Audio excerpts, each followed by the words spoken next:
I asked AI to write me a review of Assetto Corsa, everyone's favourite sim racing platform, in the style of everyone's favourite sim racing YouTuber, Jimmy Broadbent. Let me know after you've watched the video in the comments down below how you think the AI did. Personally, it got some things wrong, but overall, pretty good review. Let's go. Hey there, fellow pedal pushers and virtual speedsters. Today we're diving headfirst into the world of sim racing, and we're strapping ourselves into the virtual cockpit of none other than Assetto Corsa. Now, Kunos Simulazioni has crafted a beast of a sim, but like any race, there's bound to be some twists and turns.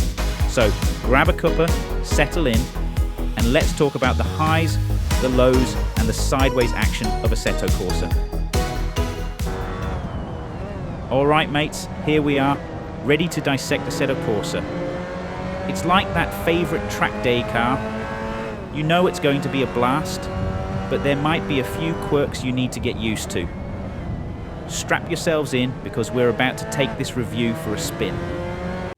Graphics and sound. First up, the visuals and sound of Assetto Corsa. Now, visually, it's like eye candy for petrol heads. The car models, the tracks, it's all there in glorious detail.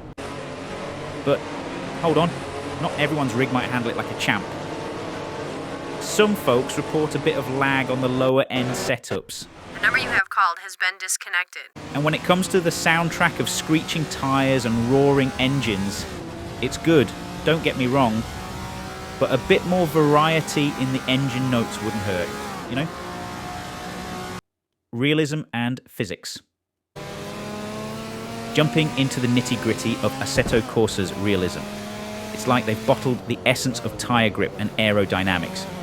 But, and there's always a but, the learning curve is steeper than Eau Rouge at Spa. If you're new to sim racing, it might feel like trying to drift on ice with summer tyres.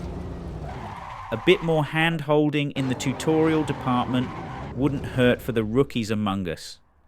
Car and track variety. Let's talk cars and tracks, the bread and butter of any racing sim. Assetto Corsa delivers on variety, but getting around the garage can feel like looking for your keys after a night out. It's functional, yeah, but a bit clunky. And while the variety is commendable, some tracks and cars you'd expect to find are missing, leaving you scratching your head like you just missed a gear shift. Single player and multiplayer modes. Now gameplay, the meat and potatoes. Single player offers a buffet of challenges, but the AI, oh boy, they've got a mind of their own. Sometimes you're racing against the Stigs of the virtual world. Other times it's like they've never seen a racetrack before. And multiplayer, the online playground, it's a blast. But the servers sometimes pull a disappearing act, leaving you in the pits when you'd rather be tearing up the asphalt. Modding community and DLCs. Shout out to the modding community. These folks are the unsung heroes, injecting life into the game with user-generated content. But, and it's a big but, some might prefer a smorgasbord of official content rather than relying on the modding buffet. And hey, Kunos, where's that dynamic weather system? It's like having a race without rubber on the track. It just doesn't feel right. Conclusion. So there you have it, the Assetto Corsa experience. It's like your favourite old pair of racing gloves. Comfortable, familiar, but maybe a bit worn in places. The graphics and realism top notch. The gameplay, a roller coaster of emotions. It's not without its quirks, but hey, no racing line is perfect. So would I recommend it?